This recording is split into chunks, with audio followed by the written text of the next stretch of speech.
Bonjour à toutes et à tous, bienvenue dans Rencontre. Ces 20 dernières années, l'Afrique a connu un développement important. Aujourd'hui, le continent aspire à une croissance plus durable et cherche à diversifier ses partenaires. Le sommet du FCSA, Forum sur la coopération sino-africaine, se tiendra au mois de septembre à Beijing. 18 ans se sont écoulés depuis la première édition. Comment la relation sino-africaine a-t-elle évolué et la coopération sud-sud apportera-t-elle de nouvelles réponses aux incertitudes du monde? Aujourd'hui, nous allons en discuter avec nos invités. Avant cela, je vous propose de regarder ce reportage de notre journaliste Wang Zi pour connaître davantage sur les récentes évolutions de la relation sino-africaine. En janvier 2018, le ministre des Affaires étrangères chinois Wang Yi se rend dans 4 pays d'Afrique pour sa première visite officielle de l'année. Le ministre des Affaires étrangères chinois réserve toujours sa première visite à l'Afrique afin de montrer à la communauté internationale que l'amitié entre la Chine et l'Afrique est toujours aussi forte et que la confiance mutuelle et la sincérité font partie intégrante des relations sino-africaines. Du 19 au 28 juillet 2018, le président Xi Jinping s'est rendu aux Émirats arabes unis, au Sénégal, au Rwanda, en Afrique du Sud et a assisté au 10e sommet des BRICS. Il a également effectué une visite amicale à Maurice. Cette tournée au Moyen-Orient et en Afrique a insufflé un nouveau dynamisme à la construction commune de ceintures et routes et à la recherche du développement commun dans ces 5 pays. Le sommet du Forum sur la coopération sino-africaine qui se tiendra en Chine en septembre de cette année sera une nouvelle occasion de renforcer la confiance politique mutuelle, le développement commun et le partage d'expériences entre la Chine et l'Afrique et contribuera à la construction d'un destin commun entre la Chine et l'Afrique. J'ai le plaisir d'accueillir sur notre plateau 2 invités. Monsieur Li Dan, politologue et professeur à l'Institut de diplomatie de Chine, et Monsieur Sun Haichao, ancien ambassadeur de Chine en République centrafricaine. Bonjour et bienvenue sur notre plateau. Bonjour. Alors, on a vu un peu dans le reportage les récentes évolutions de la relation sino-africaine mais je voudrais d'abord faire une petite rétrospective parce que la première conférence ministérielle remonte à l'année 2000. Et comment voyez-vous l'évolution de ce mécanisme pendant presque 20 ans? Personnellement, j'ai été un peu le témoin de cette évolution historique de la relation sino-africaine. J'ai assisté personnellement à la première séance de ce forum, le forum sur la coopération sino-africaine. La première conférence ministérielle a eu lieu à Pékin en octobre 2000. J'étais là avec une délégation des jeunes diplomates africains francophones qui étaient en formation dans mon université à l'Institut de diplomatie de Chine. Donc j'ai été témoin du lancement de cette coopération qui est très fructueuse. Ce que je peux vous dire est que la relation sino-africaine depuis 18 ans a enregistré des progrès tangibles. Ce forum est aujourd'hui devenu mondialement connu, une plateforme très efficace pour promouvoir le développement de notre coopération. Par exemple, le volume du commerce sino-africain en 2017 par rapport à l'an 2000 a été multiplié par 17, c'était 10 milliards de dollars en 2000 et l'année dernière le chiffre était de 170 milliards de dollars américains concernant le commerce sino-africain. La même chose pour les investissements. Dans ce domaine, le progrès est encore plus remarquable. Le chiffre a été multiplié par 80. Donc aujourd'hui, nous sommes très fiers de parler d'un partenariat global, stratégique, sino-africain, au lieu d'une simple relation bilatérale. Alors les relations sino-africaines remontent de très loin. On connaît que alors depuis l'indépendance des pays africains, la Chine a des relations très fructueuses et intenses avec ce continent. Et j'ai été ambassadeur en Centrafrique, dans un pays africain qui représente, je pense, plusieurs spécificités de l'Afrique. J'ai aidé aussi, comme le professeur Lee, témoin des relations de coopération entre la Chine et l'Afrique. Je constatais sur place, de mes propres yeux, sans le travail mutuel entre la Chine et l'Afrique, en Afrique, je dis en Afrique, alors l'économie et le développement social aussi de l'Afrique ne serait pas comme aujourd'hui.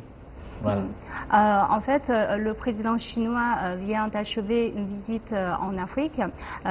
Comment voyez-vous les particularités de la relation sino-africaine à l'heure actuelle?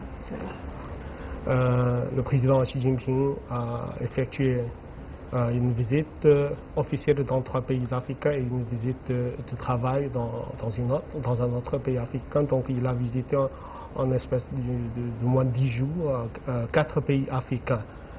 Donc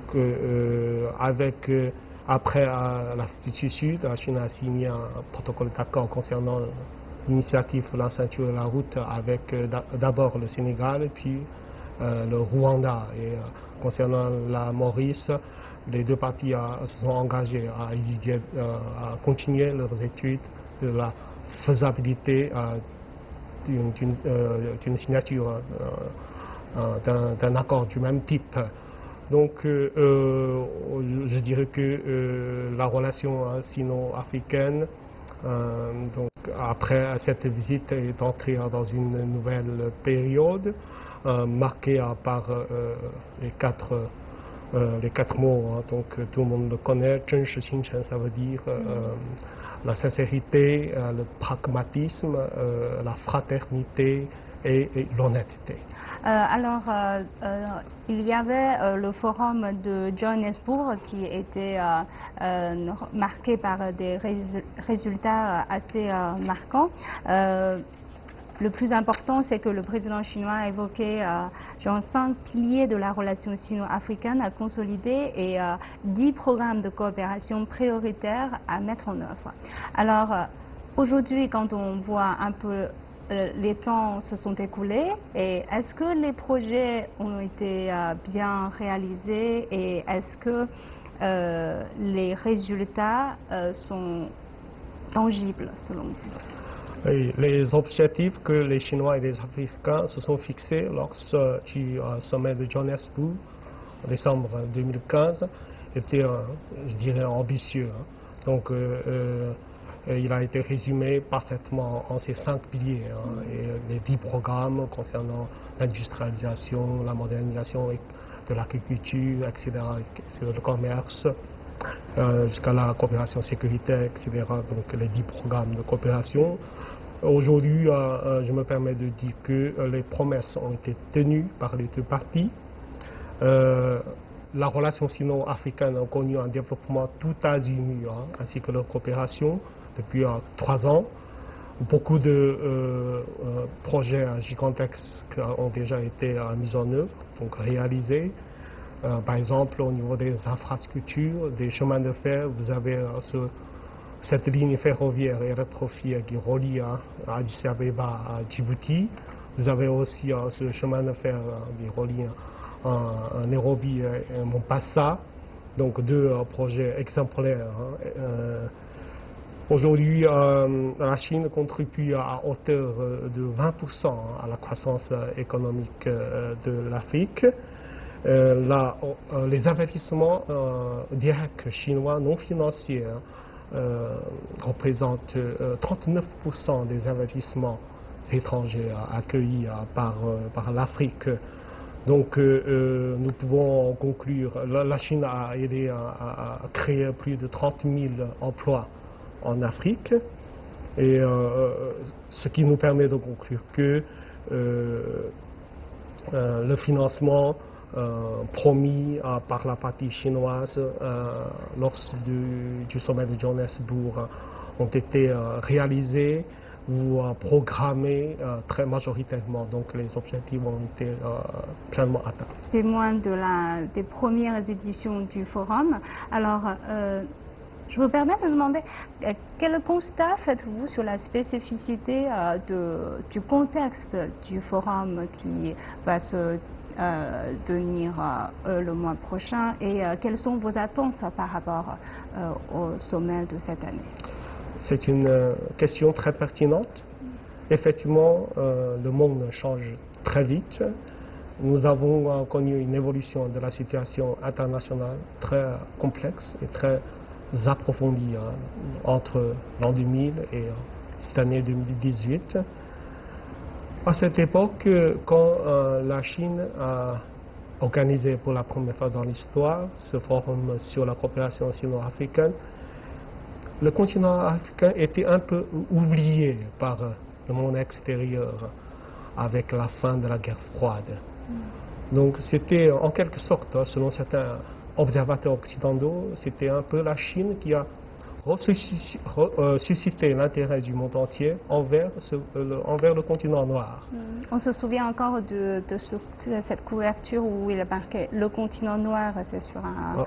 Voilà. Donc c'est après ce forum sino-africain que d'autres réunions internationales ont été organisées par d'autres pays tels que le Japon, la Corée du Sud, l'Inde. C'est la même raison qui a poussé l'Europe et la France à relancer leurs échanges ou dialogues avec le continent africain. Mais aujourd'hui, la situation internationale continue à changer. Ces derniers mois, nous avons tous constaté qu'une certaine montée de la tendance du protectionnisme inquiète beaucoup la communauté internationale. Une réforme de la gouvernance mondiale devient le souci principal des membres de cette communauté. Donc, est-ce que les Chinois, ensemble avec les Africains, peuvent, à travers ce forum, ce sommet, peuvent porter une réponse constructive, positive à ces attentes de la communauté internationale? Nous avons la conviction de vraiment pousser ce sommet vers un plein succès dans ce sens-là. Alors, chaque chose a son temps. Alors, le forum, alors on dit que les relations entre la Chine et l'Afrique remontent de très loin. Et le forum est un fruit précis de nos relations qui arrivent à cette époque. Alors, le forum, depuis 18 ans, pas très loin, comme un petit garçon, mais les relations, c'est très très loin, depuis plus d'un demi-siècle. Il ne faut pas seulement compter les temps. Voilà. Alors, il faut voir des relations entre la Chine et l'Afrique. Et puis, on trouve qu'il faut quelque chose pour réunir tout le monde, pour parler avec tout le monde des relations. Et puis, le forum est né, n'est-ce pas? Alors, ce forum pratique c'est-à-dire le réalisme et le pragmatisme. Mais c'est une organisation pas comme les autres, comme des autres organisations internationales, qui ont des paroles creuses et aussi quelquefois dans des grêles. Et le forum, chaque forum, on discute, on parle des choses réelles et pour promouvoir des relations réelles. Alors le forum, c'est aussi le plus efficace et aussi le plus populaire. Alors parmi les organisations internationales, les plus efficaces et les plus populaires, je pense. Et on a une attente forte pour le sommet. Alors le nouveau sommet de forum en septembre, c'est normal. Et puis les relations d'amitié et de coopération sino-africaines font partie très importante dans les relations internationales de Chine dans le monde. Mais aussi, les relations avec la Chine sont déjà aussi un facteur très actif et positif des pays africains. Et c'est un maillon capitale de la paix et développement du monde. Alors, l'importance, on voit. Alors, la Chine porte une importance forte, une importance forte pour les réalisations des projets et aussi pour le développement. Et la croissance économique de l'Afrique, c'est aussi une contribution de la paix et développement du monde. Alors, si cette partie du monde stable, développée, avec une croissance, c'est déjà quelque chose de très bon pour le monde, n'est-ce pas? Le continent africain est fragile. Si le continent africain devient un continent stable et avec une croissance, alors il n'y aura pas d'immigration, il n'y a pas beaucoup d'autres crises, on voit. Alors c'est pourquoi alors, on attend on a une attente forte pour le forum. Alors le monde actuel traverse une période alors très agitée et aussi une transformation et changement très profond. Et alors il est évident que la Chine espère la stabilité et la paix du monde et la Chine porte des contributions pour ce continent, c'est clair. C'est vrai que je voudrais demander un peu plus sur ce que vous avez dit, c'est-à-dire une réponse aux incertitudes du monde actuel. Comment la Chine et l'Afrique ayant un passé similaire, la lutte contre l'invasion et voilà, des efforts pour se développer, peuvent apporter ses propres réponses à la gouvernance mondiale. Quel rôle la coopération sino-africaine peut-elle jouer dans ce que vous avez mentionné, la réforme ou un nouvel ordre mondial? La solidarité sino-africaine est basée sur plusieurs éléments clés, dont les mêmes souvenirs très douloureux de ce passé colonial, quand l'Afrique était déchirée par les puissances occidentales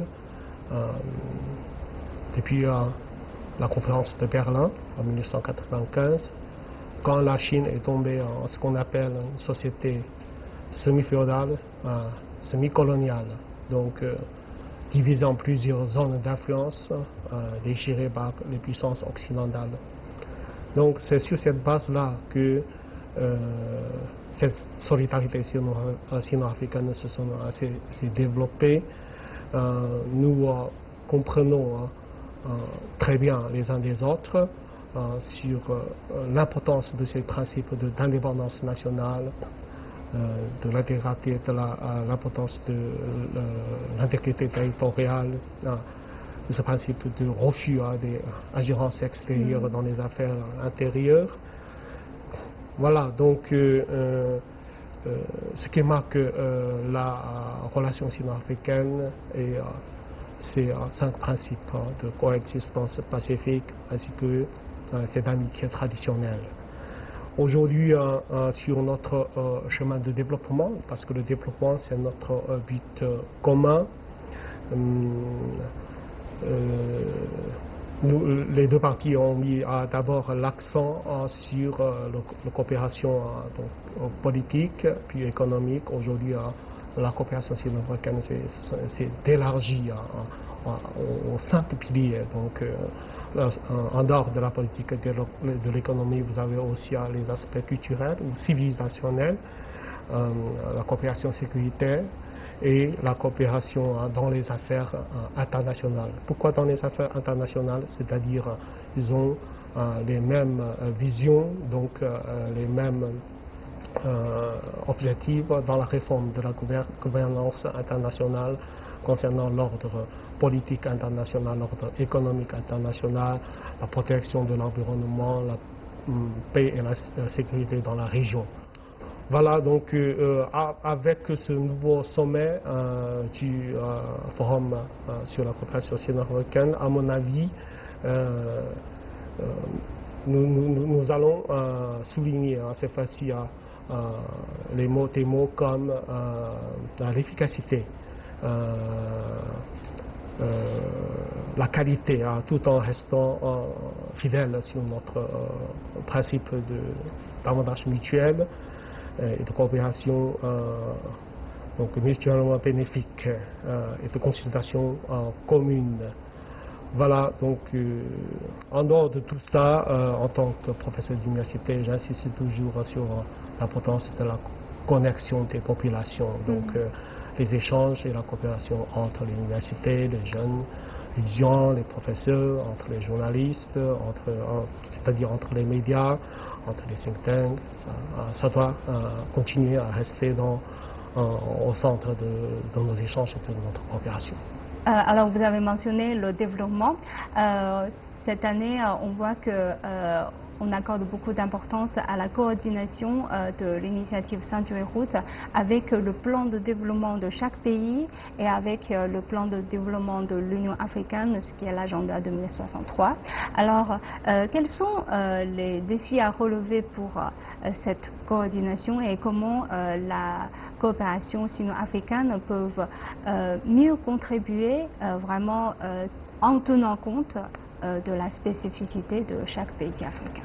Aujourd'hui, l'initiative La Ceinture et la Route, c'est un concept qui attire l'attention du monde entier. Depuis très longtemps, est-ce que l'Afrique est dans cette initiative? Ça a été une question fréquemment posée par nos amis africains. La réponse a été donnée par la partie chinoise de façon très claire et définitive à partir de 2015.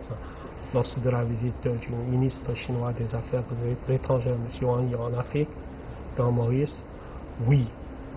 D'abord parce que l'Afrique de l'Est, des pays comme le Kenya, la Tanzanie, jusqu'à un pays comme le Madagascar, se trouve sur un prolongement historique et naturel de la route de la soie maritime. Et deuxièmement, donc cette initiative, c'est une initiative au lieu d'une stratégie unilatérale. Donc tout le monde, s'ils le veulent, peut porter des contributions à cette initiative. C'est un peu la spécificité chinoise de proposer une initiative qui est un peu... c'est très rare. Enfin, voilà, donc en tant qu'un projet qui met l'accent sur les infrastructures, par exemple, sur le commerce, sur le transfert des capacités productives, donc basé sur la consultation commune, basé sur le partage et la construction conjointe. Donc c'est une initiative commune au lieu d'une stratégie unilatérale. On met l'accent sur le multilatéralisme. Et les pays africains ont très bien compris l'importance de cette idée. C'est la raison et l'importance de cette opportunité historique que représente l'initiative. Cette initiative, c'est la raison pour laquelle de nombreux pays africains se sont proposés de joindre la grande famille de cette initiative. Et lors de la visite du président Xi Jinping, donc, le mois dernier en Afrique, avec l'Afrique du Sud, les deux parties ont déjà signé un accord. C'était le Sénégal puis le Rwandais qui ont signé un mémorandum avec la partie chinoise pour joindre l'initiative La Ceinture et la Route. Cette initiative Ceinture et Route aussi avec les projets en fait qui vont être développés dans chaque pays, cela va promouvoir aussi les échanges entre les gens. Alors on a vu cette fois lors de la visite du président chinois en Afrique, on a vu qu'il a assisté à l'inauguration de l'arène nationale de lutte de Sénégal et son épouse Prong Liyuan a visité une école de filles au Rwanda.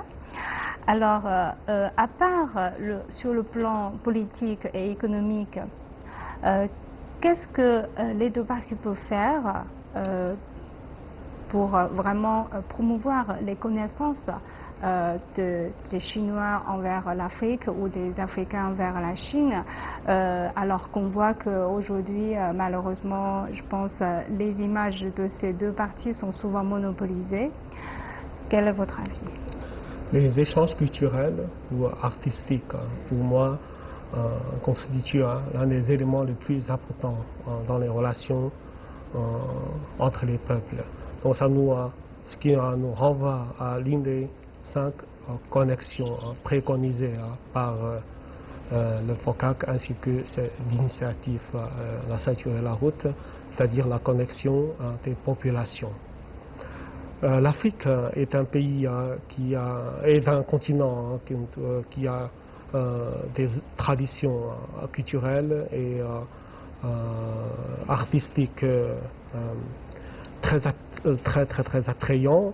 On pourrait dire que en Occident, donc les formes artistiques modernes, y compris la peinture, la sculpture, la musique, la danse, l'art culinaire par exemple, se sont inspirés très souvent des arts traditionnels africains. Donc il nous faut absolument intensifier ces échanges sino-africains en matière de la culture et des arts.